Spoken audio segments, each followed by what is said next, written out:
We now turn to 41 Actions reporter Andres Gutierrez. He talked with some of the fans tonight, and he's also live. Andres, what do they have to say?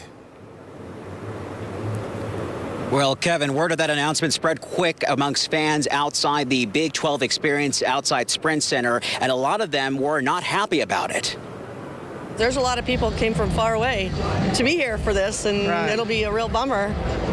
We drove, but there are people on planes, and it'll kill the economy. Iowa State fan Stacy Kenzie and her husband Lance shelled out big bucks to spend the week in Kansas City watching the Big 12 games. Our tickets are $600, and then our room, that's another $300 a night, so that's 4 nights, that's $1,200, so that's a couple $1,000. They were among the lucky fans who got to watch their team take the court at the Sprint Center tonight, but come tomorrow with the limited access in place, the Kenzies and other fans will have to catch the rest of the games elsewhere. I think there's a little bit too much hype, and I think that the unfortunate part is once these things start, you can't stop it. I'm not belittling the situation, but at the end of the day, cooler heads have to prevail, and it's like anything. You can talk yourself into something, and I think we're doing it. They're just following suit what everyone else is doing, but obviously people's safety is number one, but it's just hard to believe. Some fans are worried how this move will impact some of the team's outcomes. It's going to be definitely different. I've never watched a March Madness in my life without the excitement of the fans, and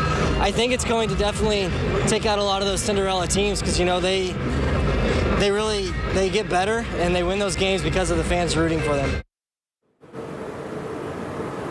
And now fans do buy tickets for those Big 12 games from a number of vendors. But tonight we learned that those who bought it directly from the Sprint Center, they will be able to get refunds starting tomorrow. Now, my colleague Gabriela Pagan also found some fans today. Gabby, what did they tell you?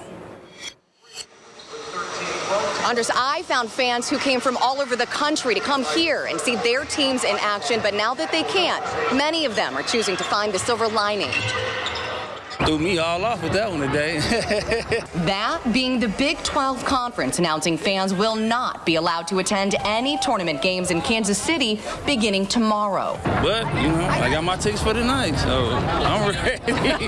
Local fans like Clarence James, who comes to Power and Light from just up the street, or Austin Van Alst, who drove from Topeka, lucked out. If I have to, we can just drive back if we have to, but it's nothing too big. It's not like we came from across the country or anything. Oh, but countless others did. Where do you go from here, though? Do you stay in town? Did you come from out of town?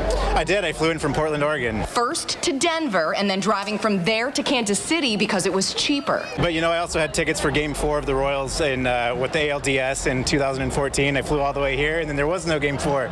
So I guess I'm used to it. I think I'm a curse. I think it's me, actually. I'm so sorry, everybody. Taking the silver lining approach, he says he's not upset. I guess I'm going to get a lot of Kansas scenery in the meantime. So that's all right. Headed to the Negro Leagues Baseball Museum.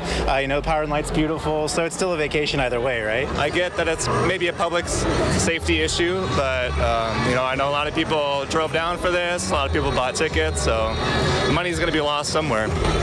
So where do the fans go from here? Because ultimately it's up to you. I'd say right over here, Power and Light District. Just keep it going. So you're not leaving?